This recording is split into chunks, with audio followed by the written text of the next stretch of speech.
라마나 마리시 계속 이어서 해보겠습니다. 가르침 부분에서 스승편 해볼게요.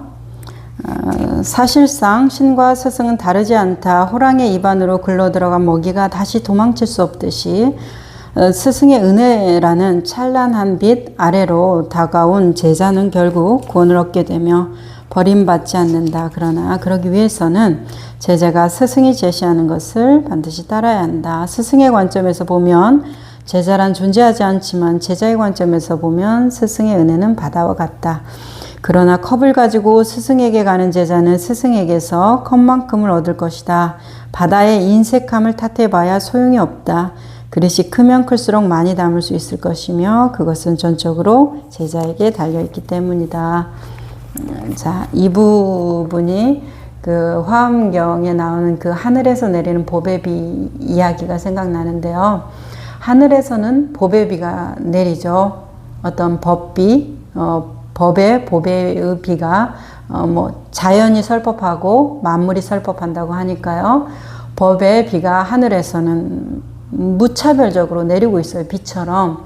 그러면 그 보배, 그 귀한 보배들, 그 많은 보석들이 더 많이 갖고 싶지 누가 한두 개로 나는 됐어 이런 말이 있겠습니까? 가질 수 있으면 더 가지고 싶겠죠?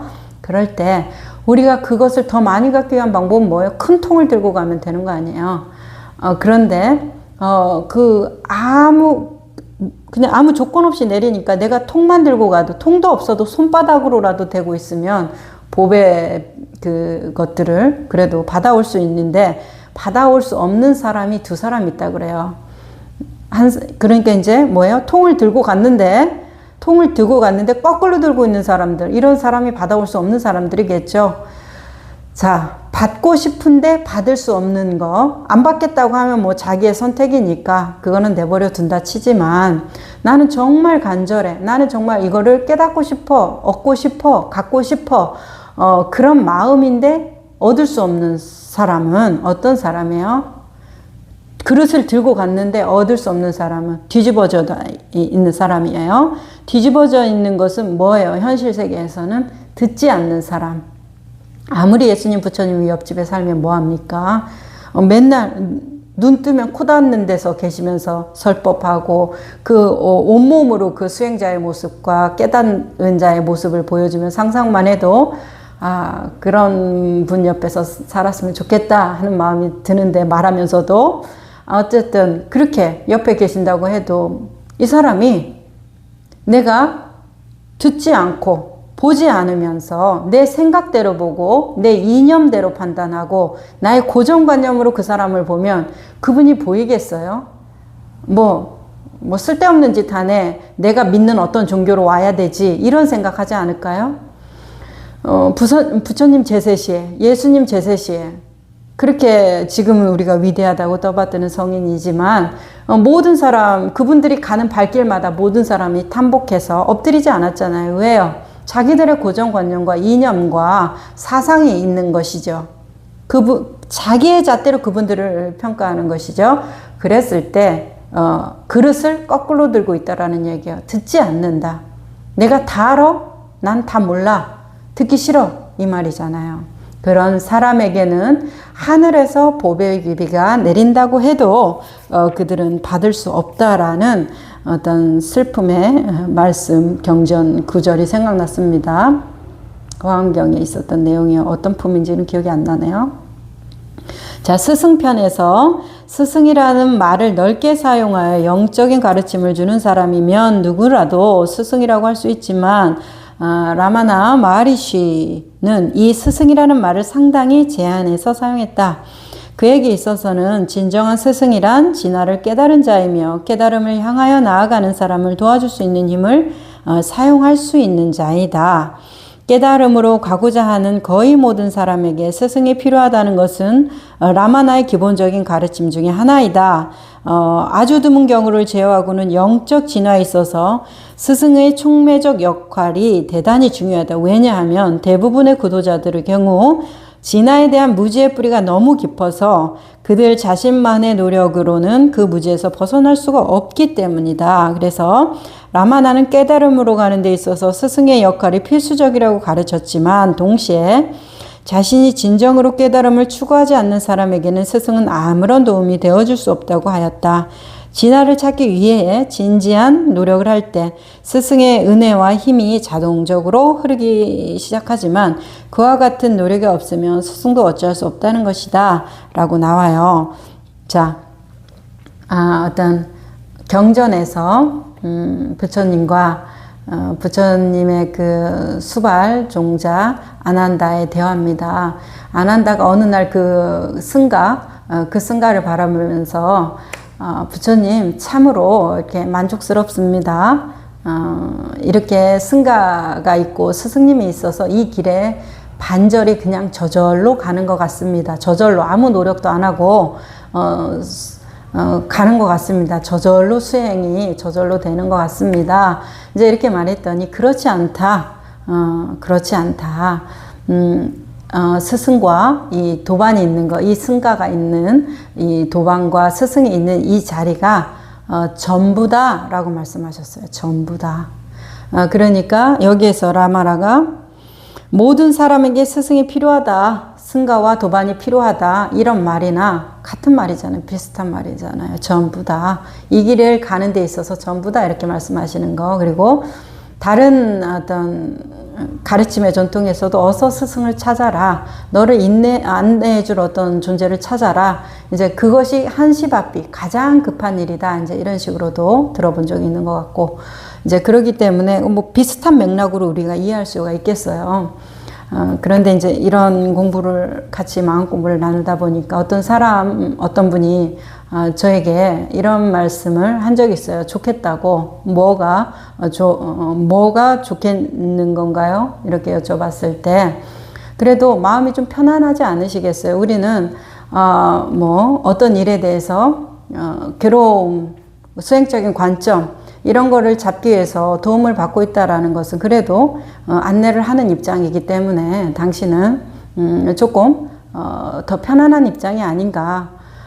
그리고 당신의 가족들은 좀 더 편안할 것이 아닌가. 이제 이런 얘기를 할 때 제가 참 재밌는 말씀을 하시고 계시네요. 가끔 이런 재밌는 말씀을 듣는다고 말씀을 드렸던 게 기억이 나요. 왜 재밌는 말이냐고 말씀을 드리냐면, 제가 저희 회원님들하고 함께 마음 공부를 할 때 늘 처음 마음 같다는 느낌이 들거든요. 정말 심연을 대하는 마음 같아요. 그리고 제가 이제 여기 저희 명상원에서는 그냥 이 명상원에서 쓰이는 이름, 자기가 불려지고 싶은 이름을 다 각자 이렇게 부르거든요.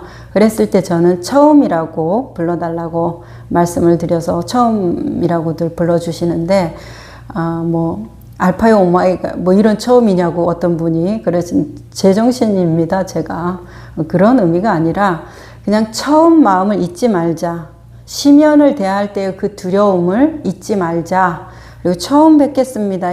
항상 처음 뵙는 마음으로 그렇게 살아가야 된다. 누군가 이름을 불러주면 그것을 계속 환기할 수 있기 때문에 환기하기 위해서 그런 처음 마음을 절대 잊어서는 안 되고, 처음 진심, 그것을 놓치는 것은 죽음과 같다. 이제 이런 생각을 갖고 있기 때문에 그 이름이 세상에서 가장 짧은 주문이죠. 그 음양사들이 말하는 이름이라는 그 정의가 그렇게 어떤 거에서 본 적이 있는데, 그러니까 그런 의미로 불려지기를 바라서 처음이라는 이름을 저는 여기에서 사용하고 있거든요.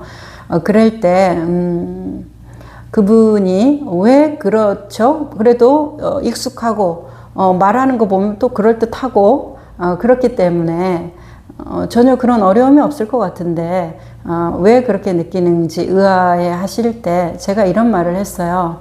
우리 회원님하고 얘기를 할 때 아주 큰 사람, 어떤 은산철산이라고 표현하는 은산철산보다도 더 높은 거대한 장벽과 마주보고 있다는 느낌이 든다는, 저는 어찌할 바를 모르는 입장, 심정일 때가 아주 많다.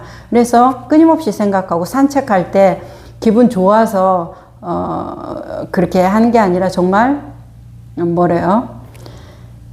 숨쉬기 위해서 산책을 하는 느낌. 아, 정말로 내가 어떻게 바라봐야 되고 어떤 관점으로 살아가야 되는가를 끊임없이 생각하게 되는 거. 이제 이것에 대해서 계속해서 환기시켜주는 분들이다. 이제 그렇게 진실이니까요. 느끼게 된단 말이에요. 그랬을 때 제가 어렸을 때 얘기를 하나 해드린 기억이 납니다. 제가 2학년 때인지 4학년 때인지 정확히 모르겠어요. 어렸을 때 아니면 초등학교 들어가기 전이었을지도 몰라요. 미취학이었을지도 모르겠어요. 정확한 나이가 기억이 안 나는데 저는 조금 그렇게 활발한 성격도 아니고 활발한 성격이 아닌 것을 넘어서 좀 부모님이 걱정스러운 아이 중에 하나였어요. 뭐 그렇게 그러니까 좀 늦됐다고 표현하나요? 늦된 비슷한 느낌에 그렇기 때문에 뭐 친구들도 없었고 농촌이었기 때문에 부모님은 늘 바빴고 형제들이 많았거든요. 그러니까 이제 바쁘실 밖에 없죠. 그랬을 때 이제 앉아 있는 것이 저는 편했어요. 조용한 데서 그냥 가만히 앉아 있는 거. 그랬을 때 7월 달 정도였어요. 아주 서 있으면 이 등이 따갑다는 느낌이 들었거든요. 그러니까 7, 8월이었던 것 같아요. 아주 날이 좋은 날, 따가운 날.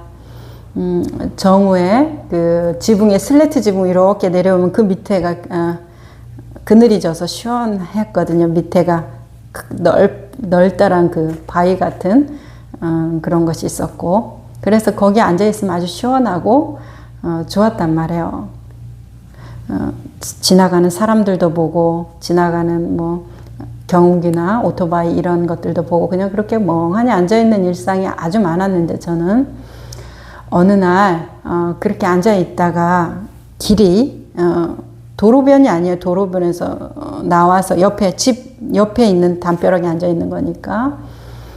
그랬을 때 걸어가는 쥐를 봤어요. 쥐, 뭐 농촌에서 쥐는 아주 그냥 나쁜 녀석이죠. 그 친구들은 다 그냥 곡식을 엉망으로 만들고 또 세균 감염도 있고, 그러니까 잡으면 보이면 잡아야 되고 쥐 덫도 많고 쥐 약도 많고 쥐 끈끈이도 많고 뭐 이런 것이 기억이 나는데, 그런 쥐였어요. 근데 쥐가 천천히 뒤뚱뒤뚱 걸어가는 거예요. 어린 마음에도 신기했던 것 같아요.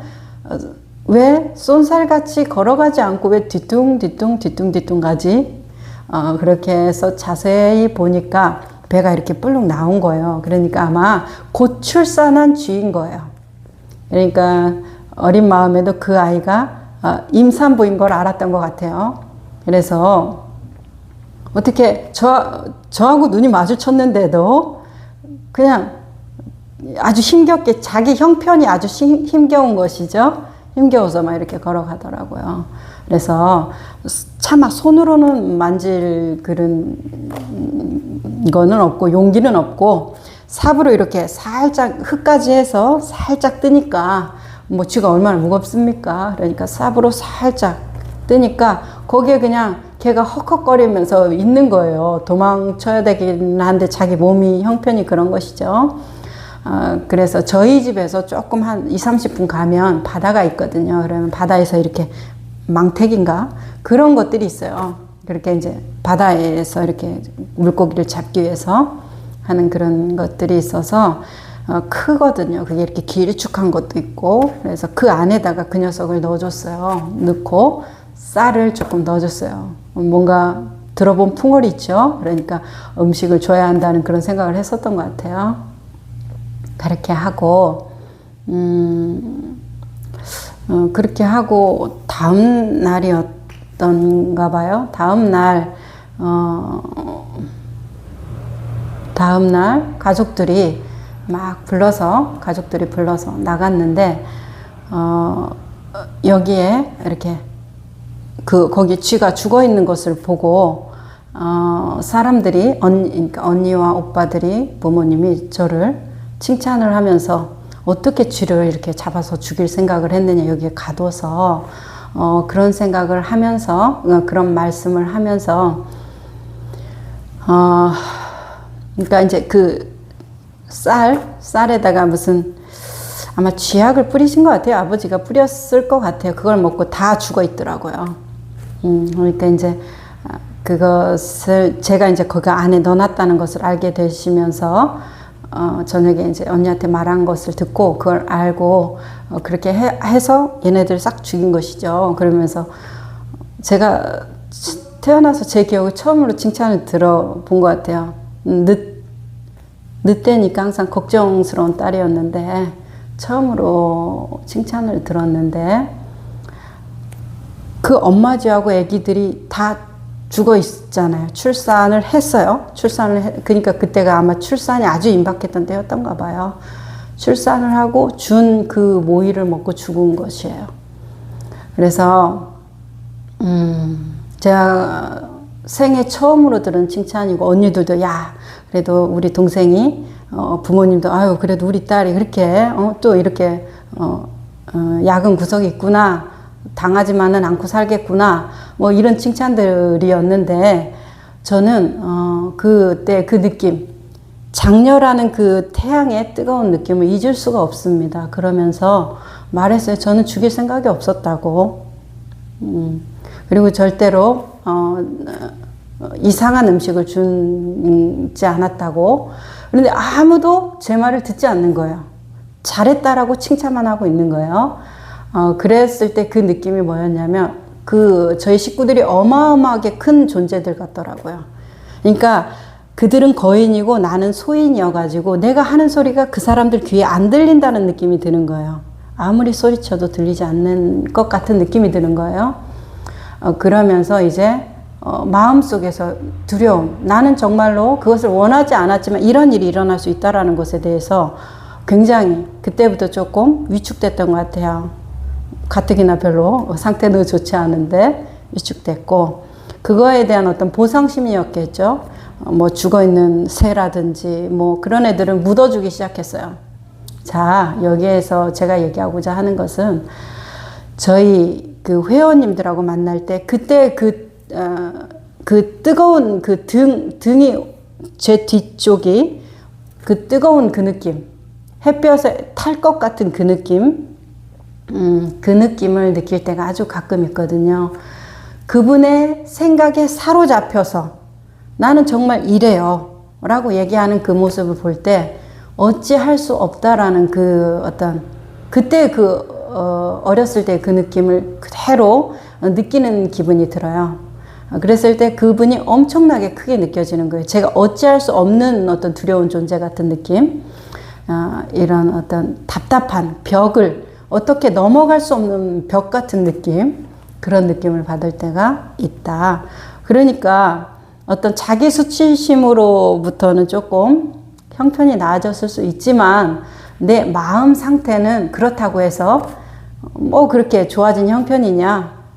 저는 그렇게가 안 느껴져요. 그냥 거기서 거기지. 그래서 우리는 그냥 탁마하는 과정이고 서로 같이 부족한 부분에 대해서 얘기 나누는 거고 우리가 결국은 얘기하는 게 인생을 그래서 어떻게 살 것인가 그리고 내가 내 인생을 어떻게 존중할 것인가 우리가 살아가는 것이 가장 큰 문제가 되기를 바라요.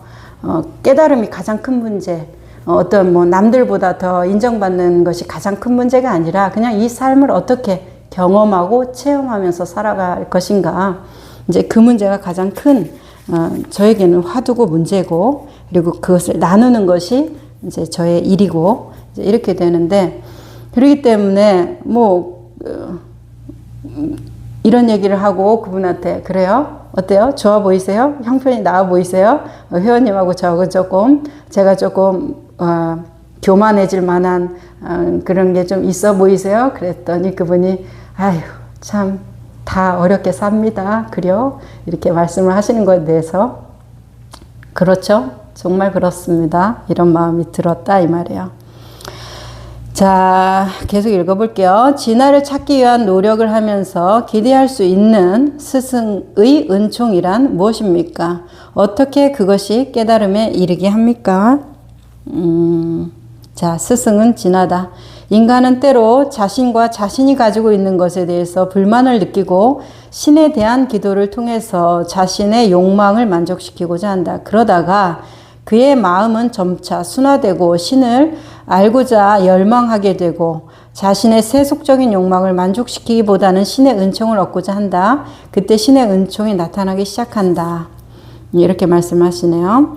스승은 외면적인 동시에 내면적인 것이다. 외면적인 스승은 제자의 마음이 내면으로 향하도록 밀어 넣으며 내면적인 스승은 마음을 쫓아 진화 쪽으로 끌어당기고 마음이 가라앉도록 도와준다. 그것이 스승의 은총이다. 신과 스승과 진화 사이에는 아무런 차이가 없다. 이제 이런 말씀들을 하고, 스승의 은총에 대해서는 별로 나눌 부분이 이제 꽤 분량이 있지만 수행 부분으로 조금 빨리 넘어가려고 그래요. 은총 부분에선 별로 얘기할 부분이 저는 없더라고요. 그랬을 때 이제 첫째, 가장 위대한 스승은 부처님도 아니고 예수님도 아니고 저는 자신의 인생이라고 믿습니다. 가장 위대한 스승이자 선지식은 인생이라고 믿어요. 그 인생을 존중하고 깊이 있게 사유하고 관찰하면서 자기 인생을 살아가는 그 매일매일의 현장성이 있잖아요. 그것을 보면서 그것을 주로 놓고, 우리 요즘에 유튜브든지 책이든지 얼마나 정보의 홍수 속에 삽니까? 외국의 어떤 위대한 영적 스승도 이 번역기가 잘 돼 있어서 알아듣기가 쉽던데, 그런 것들을 참고해 가면서 내가 지금 겪고 있는 이 현장성에 대해서 그분의 말을 참고해서 듣는 거, 이제 그것이 굉장히 필요하겠다. 그분의 말에 나를 맞추는 것이 아니라 나의 삶이 기준이 되어서 내 인생이라는 삶이 위대한 스승이 되어서 다른 위대한 스승의 말을 참고하는 거, 이제 이것이 첫 번째일 거라고 믿고, 그리고 이런 모임들, 저희도 명상 모임이 있지만 그 밖에도 그 유튜브에 보면 아주 훌륭하신 분들이 굉장히 어떤 아주 깨끗하고 아름다운 뜻을 가지고 그렇게 해나가시는 것들을 보고 있잖아요. 그랬을 때 그분들 어떤 회상에 참여해서 얘기도 나누고 그러면서 도반과의 어떤 탁마도 해가면서 그렇게 고루고루 해나간다면 좋겠다, 이런 입장이고, 어떤 뭐 정해진 어떤 분이 대단해, 어떤 분이 최고야, 이렇게 이제는 탈종교화, 탈이념화, 탈지역화, 탈국가화, 뭐 이렇게 그 나의 기준을 넘어가는 거, 에고를 넘어가는 것이 나를 넘어가는 것이니까요. 그런 연습으로 보자고 하면 뭘 넘어갑니까? 나를 넘어가는 것이니까. 나가 기준이 되어 있다면 그 나에 대한 존중 없이 어떻게 나를 알 수가 있겠어요? 누구죠? 꽃? 자세히 보아야 예쁘다. 이렇게 나태주시인의 그 꽃인가요? 풀인가요? 기억이 안 납니다. 그랬을 때 자세히 보아야 예쁘다. 너도 그렇다. 막 이렇게 했을 때 이렇게 계속 보면 볼수록 아름답고, 보면 볼수록 그것의 새로운 부분, 사랑스러운 부분을 발견하게 된다라는 거, 이제 그 부분에 대해서 무엇을 자세히 봐야 하냐 이 말이에요. 자기 삶을 자세히 봐야 되고 내 안에서 벌어지는 일을 자세히 봐야 되지, 그분의 말을 자세히 분별하고 판단하고 자세히 머리로 분석하는 거, 이제 그것이 내 삶으로 돌아와서 이렇게 작용이 일어나는구나, 여기까지 와야 되지. 그것을 더 많이 이해했다, 이성적으로 더 많이 논리적으로 사유했다라는 것이, 그래서 나를 자유롭게 해줬냐 이 말입니다. 나를 행복하게 해주는 것은 그것이 내 삶으로 와서 소화가 된 다음에 얘기 같아서, 이제 그런 어떤 기준을 제시하고 싶고, 어떤 외형적인 스승에 대해서는 내 안에 존중이 없으면 그분들이 맹신의 존재가 되기 때문에 어차피 위험해요. 그러니까 이제 그런 부분을 조금 생각해 달라 그랬을 때, 여기에서 몇 가지만 나눌게요. 스승편에서는 올바른 스승인지 어떻게 알 수 있습니까? 스승의 진정한 모습은 어떤 것입니까? 그대의 마음과 동조하는 사람이 그대에게 맞는 스승이다. 스승의 진정한 모습에 대해서 이야기하자면, 그대는 평온함, 인내, 용서 등의 덕목이 있어야 하며, 마치 자석이 쇠붙이를 끌어당기듯이 눈만 가지고서도 다른 사람들을 끌어당길 수 있어야 하고, 모든 것에 대해서도 평등한 자세를 가져야 한다. 자, 이와 같은 덕목을 갖춘 사람이 진정한 스승이지만 그대가 스승의 진정한 모습을 알고자 한다면 우선 그대 자신의 진정한 모습부터 알아야 한다. 진심으로 동의하는 바입니다. 그대 자신부터가 시작이죠. 스승부터. 정말 우리 스승이 더 위대해. 우리 스승이 더 위대해. 이 무슨 시간 낭비입니까? 스승 위대해봤자 뭐 하려고요? 그로부터 나는 자유로워서 그와 같은 사람이 되기 위한 거 아니겠어요? 그렇다면은 스승의 위대함에 대해서 서로 싸우기보다는 내가 어떻게 하면 그와 같이 되겠는가, 이것을 할 시간도 부족해야 되겠죠. 자기 자신의 진정한 모습을 모르는 사람이 어떻게 스승의 진정한 모습을 알 수 있겠는가? 만약 그대가 스승의 진정한 모습을 지각하고자 한다면 우선 우주 전체를 스승의 모습으로 보는 법부터 배워야 한다. 살아있는 모든 것 속에서 스승을 보아야 한다. 신의 경우도 마찬가지다. 그대는 모든 대상을 신으로 보아야 한다. 자신의 진화를 알지 못하는 사람이 어떻게 신의 진정한 모습이나 스승의 진정한 모습을 지각할 수 있겠는가? 어떻게 그것들을 판단할 수 있겠는가? 이렇게 말씀을 하시네요. 자, 선생님께서는 아무 스승도 없었다고 합니다만 무엇을 스승이라고 하느냐에 달려있다. 스승이 반드시 인간적인 모습을 할 필요가 없다. 스승은 절대로 필요하다. 우파니샤드에서는 오직 스승만이 무지와 감각의 밀림으로부터 인간을 견뎌낼 수 있다고 말한다. 스승은 반드시 있어야 한다. 그렇지만 그 스승이 인간적인 모습일 필요는 없다고 하시잖아요. 자, 제가 말씀드린 것은 인간으로서의 스승입니다. 선생님께서는 한 분도 없었지 않습니까? 나에게도 한때는 스승이 있었을 것이다. 또 나는 이루나 찰나를 찬송하지 않느냐. 스승이란 무엇인가? 스승은 신이며 진하다. 맨 처음 인간은 신에게서 자신의 욕구를 만족시켜 달라고 기원한다. 그러다가 더 이상 물질적인 욕구를 만족시켜 달라고 기원하지 않고 신 자체를 위해서 기원하는 때가 온다. 이때 신은 그 사람의 기원에 대한 응답으로 인간의 모습 또는 다른 모습으로 나타나서 그들 자신에게로 인도한다라는 거. 자, 자, 스승은 제자에게 자신의 어떤 힘을 전해줌으로써 제자가 진화를 깨달을 수 있다는 말이 있습니다. 그것은 사실입니까? 스승은 깨달음을 가져다 주지 않는다. 다만 깨달음에 이르는 데 있어서 장애물을 제거할 따름이다. 진화는 항상 깨달음의 상태에 있다. 그랬을 때 이제 어떤 라마나 마리시 신이란 꼭 인간의 모습으로는 존재하는 게 아니다. 이 말씀에 대해서도 우리가 뭐 부정할 수 없겠지만 또 스승이란 인간의 모습으로도 존재한다는 거에 대해서 또 부정할 수도 없습니다. 많은 우리의 어떤 선 지식들이 다 인간의 모습을 하고 있고 인간의 언어로서 우리를 개화시켜 주니까요. 그랬을 때 그분이 어떤 감각적인 느낌을 우리한테 깨우쳐 줬다고 해서 그것이 위대하다라는 것에는 동의할 수가 없어요. 그랬을 때 뭐 우주와 하나 되는 느낌 뭐 이런 어떤 체험적인 각성이 일어나는 것보다는 어떤 나의 본질적인 나의 삶이라든지 나의 어떤 그 고통이라든지 그런 것에 대한 본질적인 그 관점의 전환이 일어난다고 하면 그럴 때 정말 그런 분이 위대하고 훌륭한 스승이다 이렇게 믿고 있거든요. 그랬을 때 내 어떤 삶의 고통 그 본질적인 부분에 대해서 노연하는 것이기 때문에 나로부터 노연하는 거기 때문에 뭐 별로 그렇게 대단한 느낌은 받을 수가 없을 거예요. 우주와 하나 되는 느낌, 이런 느낌이 일어나려고 하면 어디에 있어야 돼요? 나라는 감각 안에 있어야만 그 느낌을 얻을 수가 있을 거예요. 나라는 감각을 넘어갔는데 어떻게 우주와 하나 되는 느낌을 가질 수가 있겠습니까? 누가 해석을 해줘요? 우주와 하나 되는 느낌? 나가 해석을 해주지 않으면 누군가 해석해주는 녀석이 있으니까 이 느낌 정말 좋다. 이 느낌이 환상적인 느낌. 뭐 성령이 내려온 느낌. 뭐 신과 합일된 느낌. 이런 느낌들에 대한 해석, 리포트를 누가 해줘요?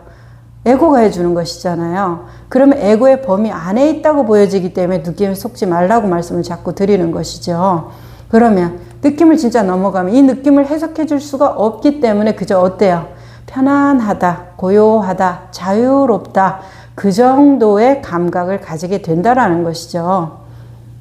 그렇기 때문에 정말로 위대한 스승이라고 하면 내 삶에서 놓여나는 거, 나의 고통의 어떤 근본에 다가갈 수 있는 질문을 해줄 수 있는 거, 그리고 그와 같은 문제에 대한 제시, 관점의 전환, 그런 것들을 해줄 수 있는 분이 정말 위대하다고 느껴지지, 어떤 체험적인 것을 느끼고 내 머리를 이해시켜주고 나의 지성적인 각성을 좀 도와주는 정도, 그리고 내가 올바르다고 하는 그 길을 그 사람이 가는 거, 그러면 이게 내 해석이 있는 것이잖아요. 내가 올바른 걸 그 사람이 가는 것이니까 이건 벌써 내 기준이 있어서 그 사람을 스승으로 선택한 것이거든요. 그러니까 그 사람이 나보다 대단할 건 없는 거예요. 내가 선택한 사람이니까. 이렇게 되기 때문에 그런 부분에 대해서 조금 스승을 선택하실 때 내가 내 삶에서 내 문제를 해결해 줄 수 있는 사람, 그리고 그 문제를 해결해 줌으로 인해서 나에게 어떤 특별한 것에 집착하게 만드는 것은 좋지 않죠. 이 느낌, 이걸 유지해야 돼. 이렇게 된다고 하면 이게 삶입니까? 삶은 계속 흘러가는데 이 흘러감의 운동성 안에서 우리가 균형을 잡으면서 살아가는 것이어야 하는데, 어떤 것이구나 하고 그것을 규정짓게 된다고 하면, 매뉴얼을 하게 된다고 하면 그건 굉장히 위험한 것이죠. 자, 그런 부분에 대한 대충적인 어떤 가이드라인은 있어야 할 것이다. 이렇게 모여지고요. 자, 거의 뭐 쭉 넘어가 볼까요? 자, 맨 마지막 질문인데, 자, 스승을 육체적으로 가까이 모실 필요가 있습니까? 라는 질문입니다. 어떤 경전에서는 깨달음을 얻기 위해서 12년 동안 스승을 모셔야 한다고 말했습니다. 스승이 하는 일이 대체 무엇인가? 그가 제자에게 깨달음을 건네주는가? 진화는 항상 깨달음의 상태에 있지 않은가? 그렇다면 경전에서 말하는 의미는 무엇인가?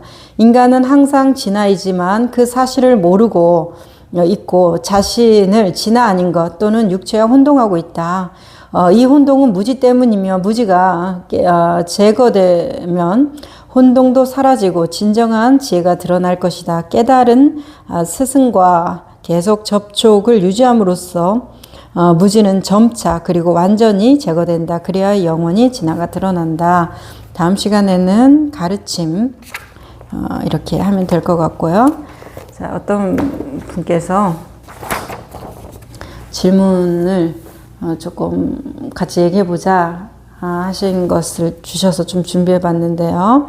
질문이 이렇습니다.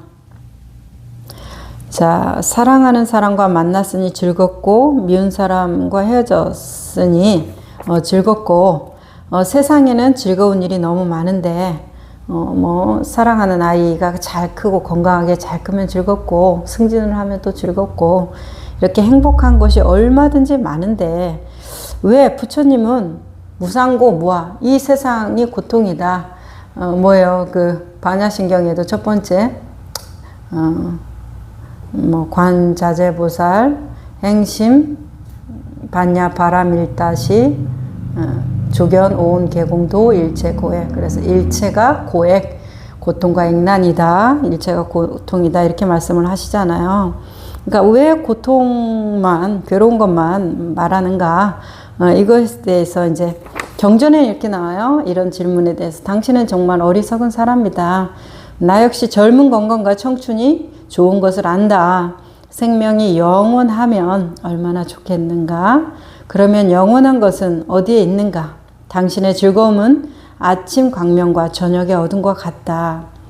나라는 것이 진실로 존재한다면 여기에서 아까 우리는 인생에서 얼마나 즐거운 것이 많습니까? 왜 당신은 고통만을 얘기합니까? 라는 질문에 대해서 나라는 것, 그 기쁨을 느끼는 그 나라는 것이 진실로 존재한다면 항상 하고 늘 내 마음대로 할 수 있어야 한다는 것. 그 행복이 항상 하고 항상 그 즐거움이 계속 되어야 할 것인데 그 즐거움이 우리 반드시 바뀌어서 고통의 모습으로 지루함의 모습으로 아니면은 후회의 모습으로 바뀌고 괴로움인 줄 알았더니 그 모습이 바뀌어서 기쁨으로 전화위복이라는 말이 있죠.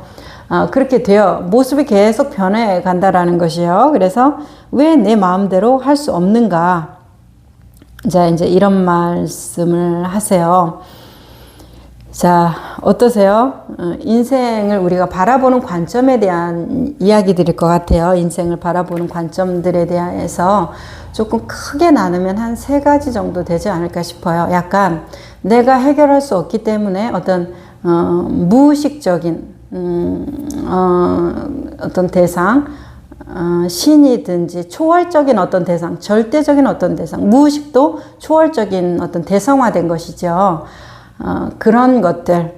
또 하나는 어떤 인연 과보로 인해서 뭐 우리 그 업설, 윤회설, 운명론, 숙명론 이런 것들 이런 것이죠.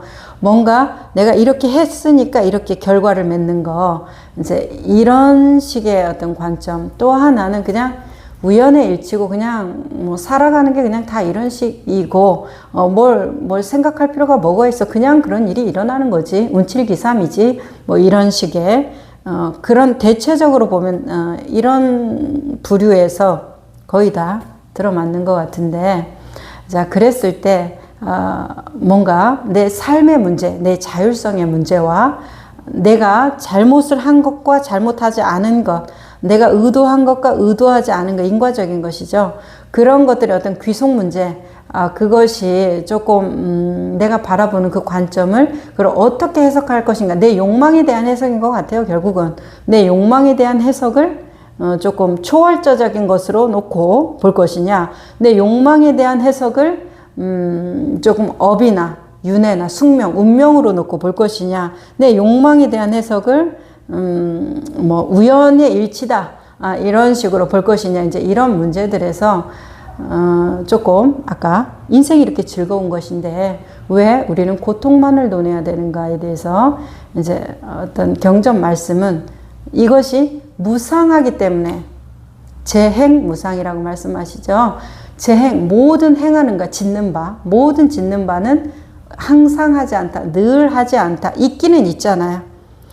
자, 무상하다는 것의 존재는 뭐예요? 상이 있어야 합니다. 실상이라는 게 존재해야 무상이라는 게 존재하죠. 그래서 상이 있어요. 근데 그 상이 어때요? 항상 하지 않다는 거예요. 여기 컵이 있어요. 컵이 있다라는 걸 부정하는 게 아니라 항상 하지 않다라는 얘기하죠. 그거 무상하기 때문에 그것이 고통이고 고뇌고 괴로움이라는 얘기시잖아요.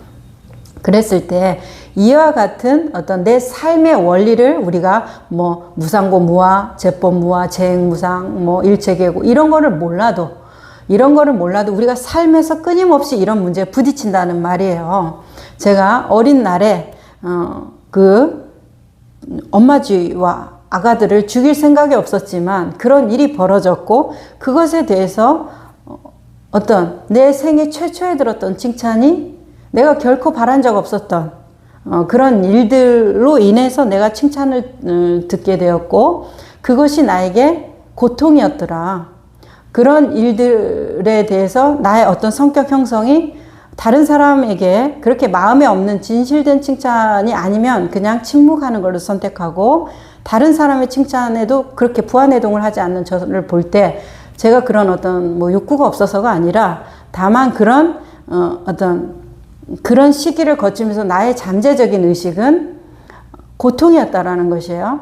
내가 어떤 죄를 저질렀고 잘못을 했고 원치 않은 일을 저 사람들에게 오해받으면서 그렇게 어마어마한 존재들 같이 느껴지는, 도대체 내 말이 들어갈 것 같지 않은 그 어떤 꽉 막힌 어떤 벽 같은 느낌, 그런 상황들에 대해서 내가 어떻게 그걸 해석하고 어떻게 받아들이고 살아낼 것인가, 이런 뭐 철학적이게 체계적인 생각을 하지는 못했지만 그 나름대로의 하는, 지금 돌이켜서 반추해서 보면 그것을 위해서 뭐예요? 제 삶의 방식이 작은 동물들을 묻어주고, 가능하면 자전거를 타고 가다가도 개미줄이나 뭐가 있으면 내려서 그것을 건너가고, 이런 아주 불편한 행동들을 하면서 지내왔는데, 그것이 다 그때 느꼈던 그 충격적인 느낌 때문에 이제 그런 어떤 제 행동의 제약에 걸리게 되었거든요. 그 전후를 나누어 보면은. 그런 거와 같이 사람들 또한 이 삶을 해석하기 위해서 그러한 관점들을 갖지 않는가 이렇게 보여지고, 그랬을 때 그 관점들의 그러면 중심은 뭐예요? 경전에 있거나 어떤 스승의 말씀에 있는 게 아니라 내 삶이 중심이었다라는 것을 또 한 번 느끼게 되는 것이고요. 그랬을 때 이 어떤 우리가 공동체를 살아가다 보니까 건전성, 내가 안전하고자 하니까 저 사람의 안전을 보장해 줘야 하는 거, 그런 입장에서는 뭐가 필요한 거예요? 양심적인 그 규제 안에서 행해져야 되겠죠. 어떤 도덕적, 윤리적인 가치 규범이죠. 그 도덕적인, 윤리적인 것까지 내 인생을 살아가는데 나는 소리를 지르고 싶지만 나의 안전을 보장하기 위해서 참아야 되고, 이 소속감을 유지하기 위해서 어떻게 하면 잘 융화될 수 있는가, 그 문제에 대해서 이 도덕적이거나 윤리적이거나 양심적인 문제를 가지고 왔고, 그것을 어떤 초월적인 존재의 그 이야기로, 스토리로 풀어가기도 하고, 아니면 업성, 숙명론, 팔자, 사주론 이런 것들로 풀어가기도 하고, 그냥 뭐 죽으면 끝이야, 뭐 그냥 우연히 다 이렇게 된 것이지, 운이 다야, 뭐 이렇게 풀어가기도 하고. 그러면 거기 안에는 반드시 두 가지 문제들을 우리가 고뇌했다라는 것을 느껴요. 뭐냐면, 내가 과연 이것에 대한 책임으로부터 자유로워지고 싶은 그 인간의 욕구, 잘못했는 것에 대해서 누군가 대신 맡아주거나, 숙명이 대신 맡아주거나, 우연이 대신 맡아주거나, 이런 나의 어떤 권리는 있는데 책임은 자유롭고자 하는 그 욕구에 대해서 어떤 이 삶을 살아가는데 그 욕구하고의 관계에서 그런 식으로 아마 대응하지 않는가. 그러니까 우리가 나라는 이 한계성을 만들어가는 그 어떤 틀을 보면 대충 그런 것 같아요. 보면 오랜 이제 안내 경험으로 봤을 때, 그랬을 때 그 도덕적이고 윤리적이고 건전성, 안전성의 그 양심적인 규범 안에 그 바운드 테두리가 그런 것들하고 함께 맞물려서 우리가 내 인생을 해석하고 있지 않는가. 그랬을 때 이제 살아가는 도구로는 사용해도 좋지만 그것이 내가 돼버렸기 때문에 문제가 되는 것 같아요. 내가 돼버렸기 때문에 이거를 이제 해석하기 위해서 어떤 무의식, 뭐 절대자, 아니면 사주와 팔자, 뭐 이런 것들이 필요한 것 같은데, 그런 것들이 원래 시작된 것이 무엇이었는가? 원래 시작되었던 것은 나라는 내 삶의 문제와 고뇌, 나라는 한계지음에 대한 내 해석 방식, 내가 어떻게 받아들이고 어떻게 해석하고 있고 어떻게 내가 이 부분에 대해서 편해지고자 하는가, 이제 그것에 대한 이야기들, 효율적으로 통제할 수 있을까에 대한 이야기들, 그리고 자기 삶을 어떻게 이해하고 자기 삶의 어떤 고뇌를 어떻게 전환시킬 것인가의 문제. 그러니까 이제 있는 그대로 알아차리고 이 자리를 있는 그대로 보는 것은 뭐예요? 전환시키지 않는 거예요. 그냥 직면하는 거예요. 그리고 완전히 자기한테 정직한 것이에요. 해석을 통하지 않고 살아내는 것이에요. 해석을 통하지 않고 사는 거예요. 그러면 그냥 보는 거, 그냥 듣는 거, 그냥 느끼는 거, 생각하지 않고 느끼는 거, 이제 이런 아주 단순한 언어들이 들어가요. 자, 그러니까 우리가 이제 삶을 이해하는 방식에 대해서 이야기했어요. 그리고 책임 문제와 자율적인 그 노력의 문제를 어떻게 귀속시킬 것인가, 이제 이런 것이 우리가 나의 삶을 쭉 가만히 돌아다 보면 내가 이런 식으로 이렇게 해결을 했구나, 내가 이런 식으로 보려고 노력했구나, 내가 이런 식으로 해결하려고 했었구나, 나의 어려움을, 그런 것들을 보아가면 이것이 아주 큰 공부가 되더라. 그러니까 이제 이 질문, 인생이 이렇게 기쁜데 왜 괴로움만을 얘기하는가, 그것에 대해서 우리가 이 무상에 대해서 얘기할 수 있는 것은 일단 상에 대한 나의 자각에 대해서 내가 어떤 관점으로 보고 있는가부터 알고, 그리고 이것이 계속 변해왔던 패턴에 대해서 알고, 그것을 있는 그대로 보는 거, 생각하지 말고 그대로 보고, 앞에 있는 사람을 싸워서 이기거나 내가 판단하는 존재가 아니라 그 사람을 느끼는 존재, 그 사람을 보는 존재로 본다고 하면 내 생활에서 어려움은 그렇게 많이 없더라. 이제 개인적인 의견들입니다. 오늘 여기까지 할게요.